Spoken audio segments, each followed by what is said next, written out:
नमस्कार बंधुरा आमी सुष्मिता रान्नाबान्नाय स्वागत जानाच्छि।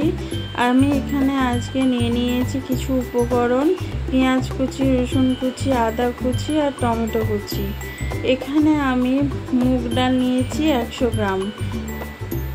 एखाने आमी दुटो माछेर माथाके माने एकटा माछेर माथाके टुकरो करे नियेछि। एर मध्य नुन हलुद दिए आमी एकटु माखिए नेब। নুন হলুদ দিয়ে মাখিয়ে 5 মিনিটের জন্য রেখে দেবো, যাতে ভালোভাবে নুন হলুদটা মানে মাছের মাথার গায়ে লেগে যায়। সেই জন্য আমি এরকমভাবে নুন হলুদটা মাখিয়ে রেখে দিচ্ছি। এবার কড়ার মধ্যে কড়াটা গরম হয়ে গেলে এতে মুগ ডালগুলো আমি একটু ভেজে নেব।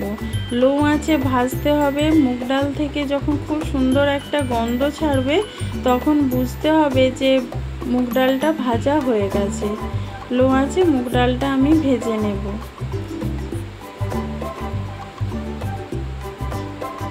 এখানে মুগ ডালটা ভাজা হয়ে গেছে। এবার নামিয়ে আমি ধুয়ে সেদ্ধ করব। এখানে একটা মশলা বানিয়ে নিচ্ছি। এর মধ্যে দিচ্ছি গোটা জিরে 1 চামচ, গোটা জিরে 1 চামচ, পানমৌরি। এবার এর মধ্যে দিচ্ছি হাফ চামচের মতন 5 ফোড়ন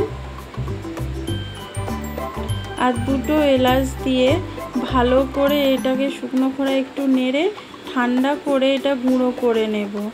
দেখবে এটা ভাজতে ভাজতে দেখবে খুব সুন্দর একটা গন্ধ ছাড়বে। 5 ফোড়নটা খুব বেশি দেবে না, অল্প করে দেবে।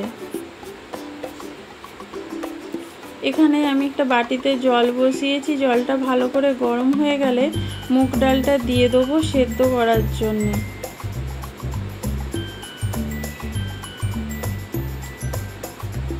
মুগ ডালটা একটু ফুটে গেছে, দেখতে পাচ্ছ সাইড দিয়ে যে ফেনাগুলো বেরিয়েছে এইগুলো আমি ফেলে দেবো, পরিষ্কার করে নেব।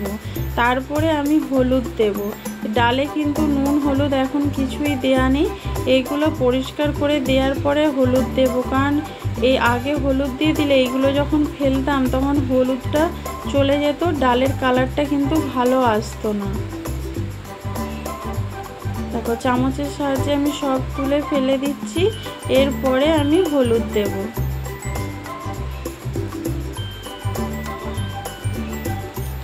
দেখো এখানে আমি স্বাদ মতো হলুদ দিয়ে দিচ্ছি। ডালে যতটা হলুদ দরকার আমি এখানে হলুদ দিয়েছি। দিয়ে এবার আমি ডালটা সিদ্ধ করে নেব। পুরো একদম গলিয়ে দেবো না, 60% মতন ডালটা সিদ্ধ করে নিতে হবে।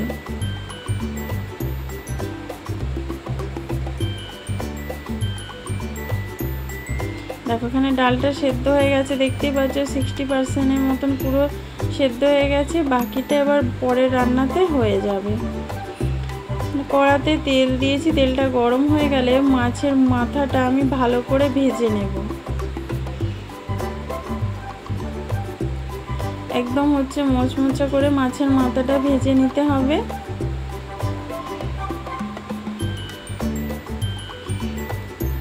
এখানে মাছের মাথাটা আমি ভেজে নিয়েছি লাল লাল করে। আমি একটু ভেঙে দিচ্ছি, তোমরা যদি না ভাঙতে চাও এরকম গোটাই রেখে দেবে। আমি বেশি টুকরো করব না, জাস্ট মাঝখান থেকে একটু ভেঙে দিচ্ছি, যাতে ডালটার সাথে যখন ফুটবে তখন খেতে খুব ভালো লাগবে। এই মাছ ভাজা তেলের মধ্যেই আমি ছোট ছোট করে আলু কেটে রেখেছি, একটা আলু, সেইগুলো আমি একটু ভেজে নেব। এটা পুরোপুরি অপশনাল, তোমাদের ইচ্ছে হলে দেবে, নাহলে দেবে না। আমি এখানে একটু মুগ ডালের মাছের মাথা দিয়ে রান্না করার সময় একটা আলু দিয়ে থাকি। আমাদের বাড়ির সবাই খুব পছন্দ করে, তাই আমি দিয়েছি। তোমরা চাইলে দিতে পারো, নাও পারো, তবে আলু দিয়ে একবার বানিয়ে দেখবে, খুব সুন্দর লাগে খেতে। এই ডাল দিয়েই কিন্তু পুরো ভাতটা খাওয়া হয়ে যাবে। আমি আলুগুলো একটু ভেজে নেব, কোনো নুন হলুদ দেব না, এমনি লাল লাল করে ভেজে নেব। দেখো এখানে আলুগুলো আমার লাল লাল করে ভাজা হয়ে গেছে। এবার আমি নামিয়ে নেব। এবার এই তেলের মধ্যে দিয়ে দিচ্ছি রসুন কুচি আর আদা কুচি। দেখো রসুনকে আমি কুচিয়ে রেখেছিলাম, আদাও কুচিয়ে রেখেছিলাম। রসুন কুচি আর আদা কুচি দুটোই একটু তেলের মধ্যে ভালো করে ভেজে নেব।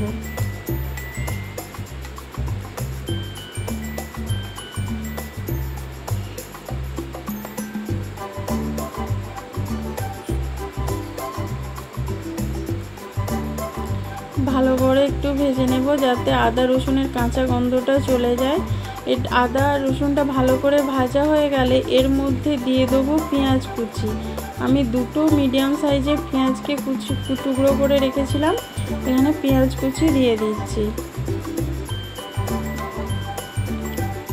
পেঁয়াজটা ভালো করে ভেজে নিতে হবে।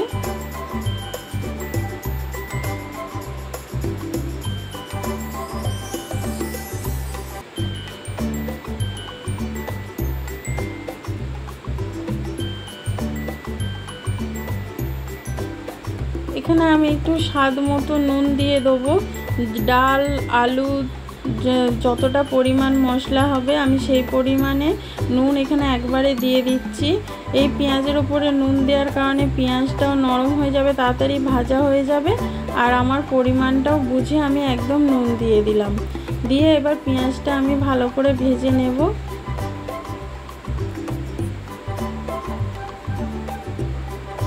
এবার এখানে আমি একটা টমেটো দিয়ে দিচ্ছি। টমেটোটাকে ভালো করে একটু ভেজে নিতে হবে। এখানে পেঁয়াজ আদা রসুন সব ভালো করে ভাজা হয়ে গেছে। এবার টমেটোটা দিয়ে একটু ভালো করে ভেজে নিতে হবে যাতে টমেটোটা একটু নরম হয়ে যায়।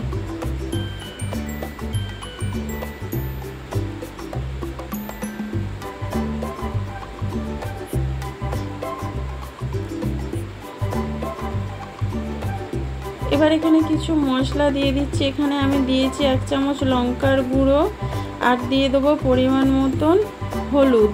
হলুদটা তোমরা একটু দেখে দেবে, কারণ ডালেতে হলুদ দেওয়া আছে, এই মশলাতে যতটা হলুদ লাগবে সেইটাই দিতে হবে। দিয়ে এবার ভালো করে মশলাটা কষিয়ে নিচ্ছি। দেখতেই পাচ্ছ টমেটোটা একদম নরম হয়ে গেছে, গলে যাচ্ছে। দেখো একদম খুব সুন্দর করে মশলাটা কষানো হয়ে গেছে। দেখতেই পাচ্ছ তেল একদম সাইড দিয়ে ছেড়ে দিয়েছে। এরকমভাবে মশলাটা কষিয়ে নিতে হবে। এইরকমভাবে রান্নাটা একবার করতে পারলে এই একটা পদ দিয়েই কিন্তু পুরো ভাতটা খাওয়া হয়ে যাবে।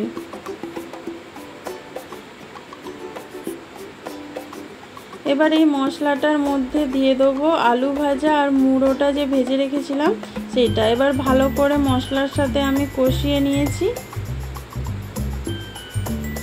এবার এর মধ্যে দিয়ে দেবো সেদ্ধ করে রাখা ডালটা, মুগ ডাল।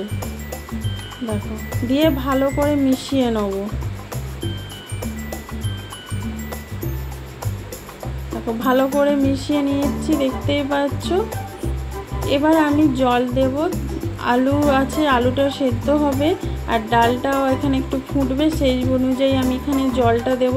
তোমরা কীরকম ঘন রাখতে চাও ডালটা সেই অনুযায়ী কিন্তু এখানে জল দেবে।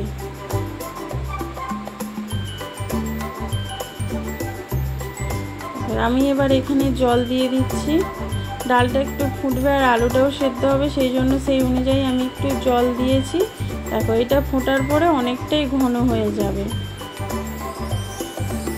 একটু জলটার সাথে ভালো করে মিশিয়ে দেবে, নাহলে ডালটা নিচে বসে গেলে কিন্তু লেগে যাবার ভয় থাকে। এবার দুটো কাঁচা লঙ্কা আমি এখানে দিয়ে দিলাম। এবার একটু স্বাদ মতো এতে চিনি দিয়ে দিলাম, যেহেতু মুগ ডাল চিনি না দিলে একটু ভালো লাগবে না। দেখতেই পাচ্ছ কত সুন্দর হয়ে ফুটছে, আর কালারটা কত সুন্দর এসেছে। এবার এর মধ্যে এই সময় সেই ভাজা মশলাটা যে বানিয়ে রেখেছিলাম সেই ভাজা মশলাটা দিয়ে ভালো করে মিশিয়ে নিতে হবে। এইটা ফোটার সময় দেবে, দেখবে খুব সুন্দর কিন্তু একটা গন্ধ হবে। এই গন্ধ যখন ফুটবে এই সময় দিয়ে দিলে না, তোমার আশপাশের লোকও জানতে পারবে যে কিছু একটা হচ্ছে। এবার এর মধ্যে আমি একটু ঘি দিয়ে দিলাম। রান্নাটা আমার পুরো রেডি। 1 চামচের মতন ঘি দিয়ে জাস্ট মিশিয়ে নামিয়ে গরম গরম ভাতের সাথে যে কোনো জিনিসের সাথে তোমরা কিন্তু খেতে পারবে। আর এটা পাতলা লাগছে এখন, ঠান্ডা হয়ে গেলে অনেকটাই টাইট হয়ে যাবে। এই ভিডিওটা ভালো লাগলে লাইক কমেন্ট শেয়ার করো, আমার চ্যানেলটা সাপোর্ট করো, পাশে থেকো। Thank you.